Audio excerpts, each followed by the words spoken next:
പരശുരാമനെ ഗുരുവായി സ്വീകരിച്ച ഭഗവാൻ കൽക്കി അദ്ദേഹത്തിന്റെ നിർദ്ദേശമനുസരിച്ച് ശിവഭഗവാനെ തപസ് ചെയ്ത് പ്രീതിപ്പെടുത്തി.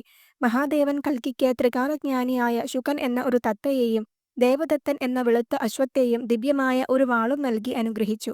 ഒരിക്കൽ കൽക്കി ശുകനോട് അവനിപ്പോൾ എവിടെ നിന്നാണ് വരുന്നതെന്ന് ചോദിച്ചു. താൻ സിംഹളദ്വീപിൽ നിന്നാണ് വരുന്നതെന്നും ഒപ്പം അവിടുത്തെ രാജാവായ ബൃഹദ്രഥന്റെ പുത്രി പത്മാവതിയുടെ സൗന്ദര്യത്തെക്കുറിച്ചും അവളുടെ ശിവഭക്തിയെക്കുറിച്ചും വർണ്ണിച്ചു.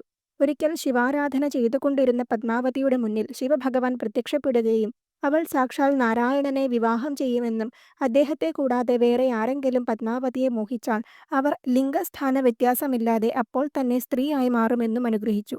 എന്നാൽ പത്മാവതിയുടെ അച്ഛൻ ബൃഹദ്രഥൻ ശിവഭഗവാന്റെ അനുഗ്രഹത്തിൽ സംശയിച്ച് പത്മാവതിക്കായി സ്വയംവരം വിളംബരം ചെയ്തു. കൽക്കിയുടെ തത്തയും സ്വയംവരം കാണാൻ അവിടെ എത്തിയിരുന്നു. പത്മാവതിയെ മോഹിച്ച് സ്വയംവരത്തിനെത്തിയ രാജാക്കന്മാർ അവളെ അങ്ങനെ നോക്കിയപ്പോൾ തന്നെ സ്ത്രീകളായി മാറി. ഇതിൽ ദുഃഖിതയായ പത്മാവതിയെ ശുകൻ ആശ്വസിപ്പിക്കുകയും ഭഗവാൻ കൽക്കിയെപ്പറ്റി വിവരിക്കുകയും ചെയ്തു. ഉടൻ തന്നെ ഭഗവാൻ മഞ്ഞപ്പട്ടണിഞ്ഞ് തന്റെ വെളുത്ത കുതിരയുമായി സിംഹളത്തിലെത്തി. പത്മാവതിയെ മഹാലക്ഷ്മിയായി തിരിച്ചറിയുകയും ബൃഹദ്രഥന്റെ അനുവാദത്തോടെ വിവാഹിതരാവുകയും ചെയ്തു.